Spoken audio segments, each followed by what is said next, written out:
अस्सलाम वालेकुम वरहमतुल्लाहि वबरकातुहू। आज की वीडियो में हम बात करेंगे फुल ब्रिज कन्वर्टर के बारे में। फुल ब्रिज कन्वर्टर क्या होता है? जैसे हम एसएमपीएस की बात करते हैं, बक कन्वर्टर है, बूस्ट एलएलसी है, फॉरवर्ड कन्वर्टर है, हाफ ब्रिज है, पुश पुल है, फुल ब्रिज है।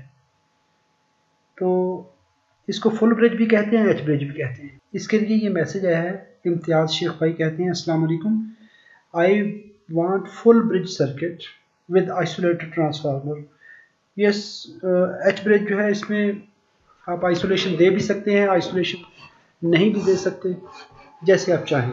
लेकिन उन्होंने एक और जो मज़ेदार सवाल किया है, उन्होंने कहा जी ओनली वन ड्राइव सिग्नल। तो ऐसा सर्किट मेरी नज़र से नहीं गुजरा। क्यों?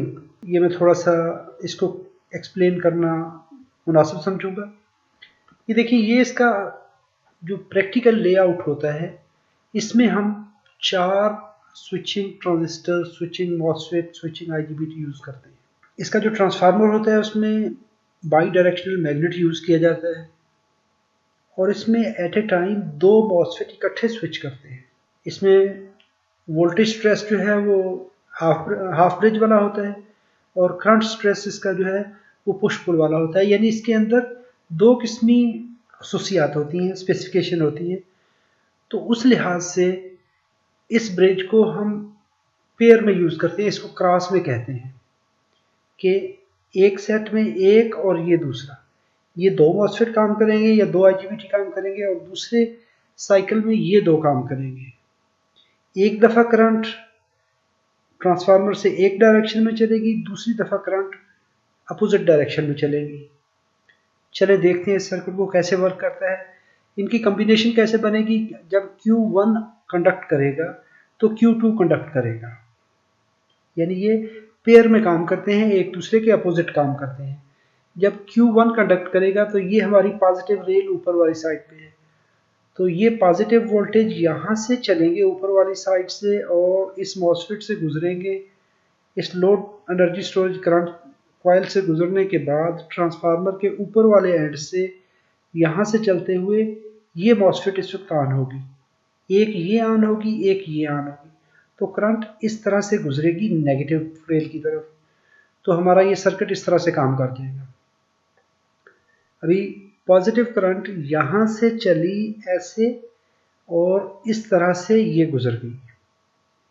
जैसे ही साइकिल चेंज होगा तो चेंज होने से Q3 और Q4 काम करेंगे।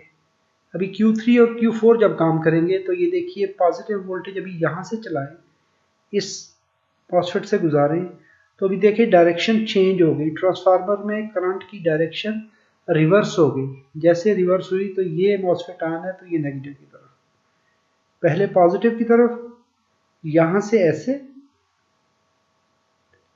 तो अभी दूसरे साइकिल में यहाँ से लेके ऐसे और यहाँ से ऐसे और ये ऐसे। तो ये स्विचिंग, इसके जो साइकिल हैं, जो इसके टर्न ऑन टाइम है, Q1 और Q2 ये एक दूसरे के अपोजिट काम कर रहे होते हैं। 3, 4 अभी देखिए ये इस तरह से काम कर रहे हैं। एक में Q1 Q2 काम करेंगे तो Q3 Q4 दूसरे में काम करेंगे।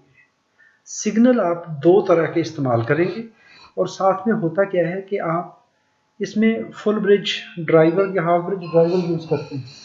तो इसलिए हमें ये चीज़ समझने की ज़रूरत है कि इसमें हमें 4 सिग्नल चाहिए। लेकिन वो सिग्नल क्या होते हैं? वो कंट्रोल्ड होते हैं हमारे ब्रिज ड्राइवर सर्किट से।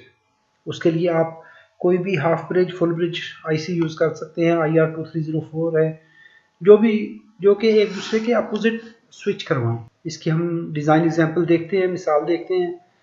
तो दूसरी चीज़ ये है कि अगर आप किसी किस्म का सर्किट ढूंढना चाहते हैं तो क्या करिए कि सबसे पहले TI.com, ये काफ़ी साइट्स हैं, बहुत ज़्यादा मैन्युफैक्चरर जितने भी आईसीज़ के हैं वो आपको ये बताते हैं, डिज़ाइन देते हैं। वो अपने मुख्तलिफ़ किस्म के डिज़ाइन टेम्पलेट जो है वो चेक करके आपको बता देते हैं। उसके लिए आप क्या करिए कि यहाँ पर प्रोडक्ट्स में चले जाइए। प्रोडक्ट्स में पावर मैनेजमेंट, और यहाँ पर रेफरेंस डिज़ाइन में चले जाइए। अगर तो आपको डायरेक्टली चाहिए कि आपने बैटरी चार्जर बनाना है, यहाँ पर उसके भी डिज़ाइन अवेलेबल हैं। ये देखिए, तो बैटरी मैनेजमेंट के लिए बैटरी चार्जर के लिए हैं, बैटरी चार्जर आईसी हैं, उसकी गेजेस हैं, डिज़ाइंस हैं, यहाँ पे पूरा एक फ्लो चार्ट है, आप उस हिसाब से देख सकते हैं।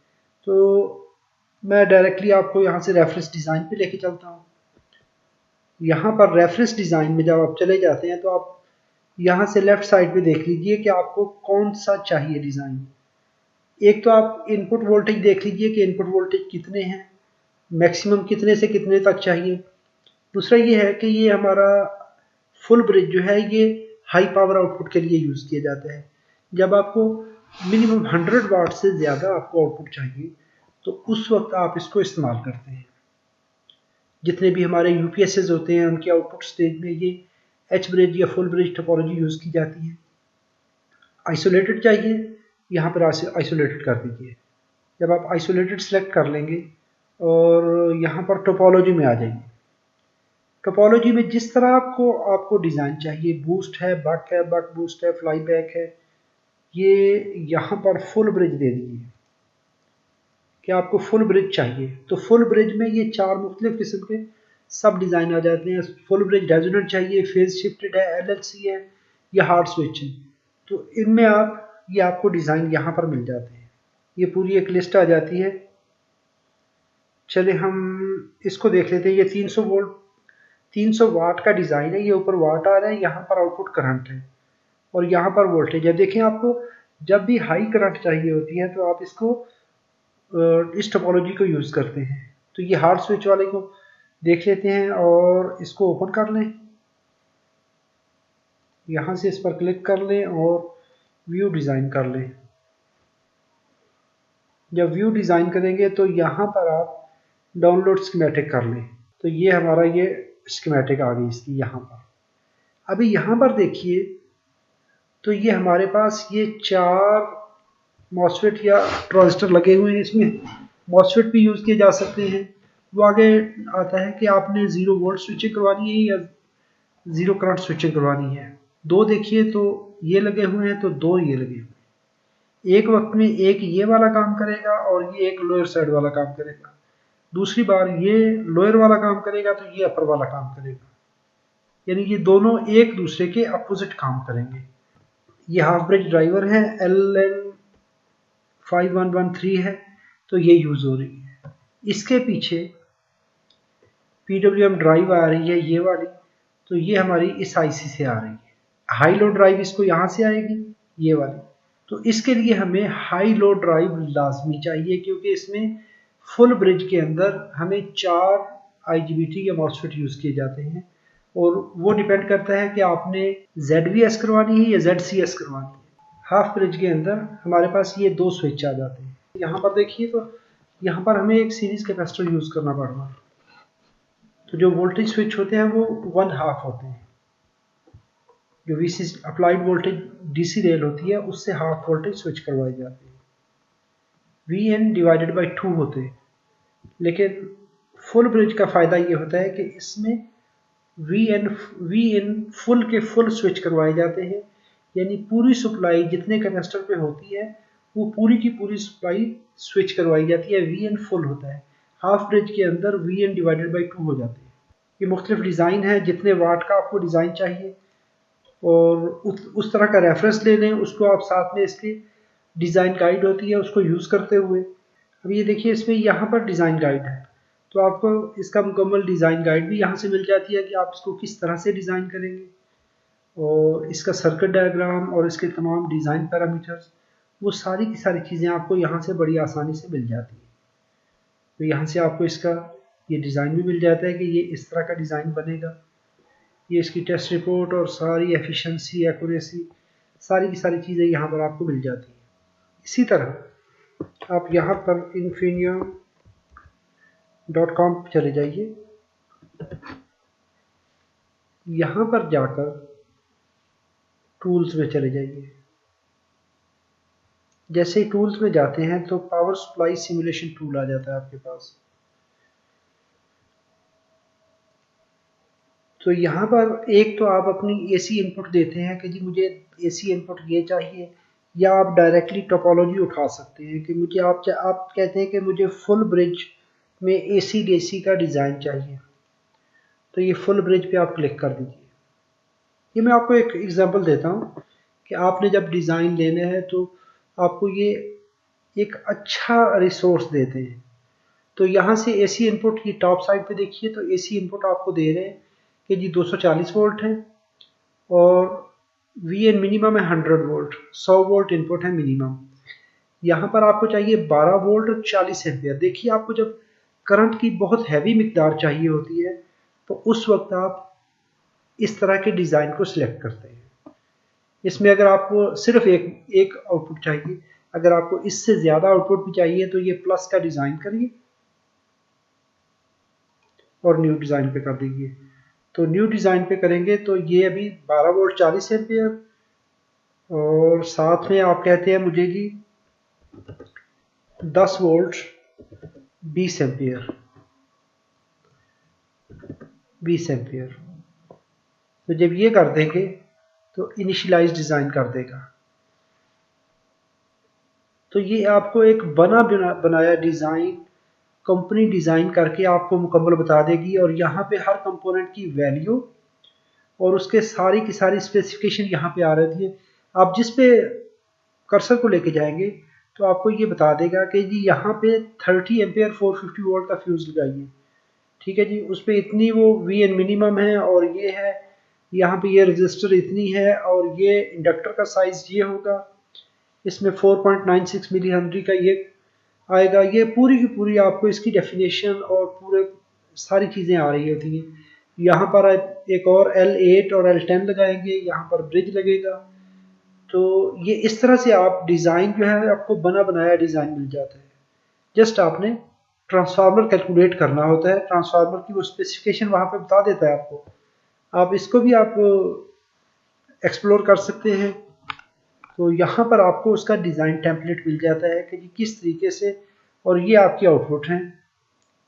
यहाँ पे वो हर कंपोनेंट की वैल्यू भी बता देगा और सारे के सारे उसके जो इन आउट हैं, यहाँ पे IO1 जो है 40 एम्पेयर है, IO2 20 एम्पेयर है। तो इस तरह से जो जो कंपोनेंट उसने यूज़ करना है, यहाँ पर ये क्लॉक सिग्नल जनरेट करवा के देगा, और ये इस तरह से हाफ ब्रिज ड्राइवर जो है किस तरीके से आप उसको इस्तेमाल करवाएंगे। आप ड्राइवर देते हैं या सिग्नल ट्रांसफार्मर लगाते हैं तो दोनों एक दूसरे के अपोजिट आप उसको स्विच करवा देंगे। तो इस तरह से आप डिज़ाइन टेम्पलेट उठा सकते हैं किसी भी, यानी एक तरीकाकार होता है कि आपने खुद से एक चीज़ डिज़ाइन करनी है, उसके लिए आपको बहुत लंबी चौड़ी कैलकुलेशन होती है। वो कैलकुलेशन क्या होती है कि सबसे पहले हमारा ये मैग्नेटिक डिज़ाइन होता है। हम क्या करते हैं कि बाकी सर्किट हम उठा लेते हैं, ट्रांसफार्मर हम सबसे आखिर पे नहीं, ट्रांसफार्मर हमारा सबसे पहले होता है, ट्रांसफार्मर के बाद बाकी चीज़ें डिज़ाइन करते हैं। अच्छा, एक और ये होता है कि जी ट्रांसफार्मर हमने लगाना है 1000 वाट का और पिछला सर्किट हम लगा रहे हैं 200 वाट का, तो ये भी कोई जस्टिफिकेशन नहीं है। जब भी देखिए, जब भी आप पीछे की तरफ बढ़ते हैं तो अगले सर्किट के लॉसेस उसमें आप ऐड करते जाते हैं। यहाँ पे आपको 10 वाट चाहिए तो उसमें आप ये सारे स्विचिंग लॉसेस ऐड करके ट्रांसफार्मर डिज़ाइन करेंगे, तो ट्रांसफार्मर आपका सेकेंडरी साइड पे 12 वाट का हो जाएगा। एग्जांपल दे रहा हूँ। जब इससे पीछे चलेंगे तो ट्रांसफार्मर का अगर 10% लॉसेस हैं तो ये 12 है, तो यहाँ पे आपको 14 वाट की इनपुट देनी पड़ेगी। जब यहाँ पे 14 वाट देंगे तो इससे पीछे आपके ये स्विचिंग डिवाइसेस और सारे लॉसेस मिलाकर अगर 10 वाट इनके लॉसेस हैं तो 14 और 10 24 वाट, और उससे पीछे आ जाए तो जो फ्यूज़ लगेगा, अगर 10 वाट आपका ये खा रहा है तो 34 वाट आप यहाँ पे अप्लाई करेंगे। हम क्या करते हैं कि यहाँ पर 14 वाट देते हैं, हम कहते हैं यहाँ पे हमें 10 वाट मिलने चाहिए, हम ये स्विचिंग लॉसेस को कैलकुलेट नहीं करते। तो उम्मीद करता हूँ ये वीडियो आपके लिए मालूमाती है। अगर मालूमाती है तो थंब अप कीजिए, अगर आपने मेरे चैनल को सब्सक्राइब नहीं किया तो सब्सक्राइब कर लीजिए, और अगर फ्यूचर में मेरी वीडियोस देखना हो तो बेल आइकॉन बटन प्रेस कर लीजिए। अपना बहुत सारा ख्याल रखिएगा। अल्लाह रब्बुल इज़्ज़त आप सबको अपनी हिफाजत में रखे। अस्सलाम वालेकुम व रहमतुल्लाहि व बरकातहू।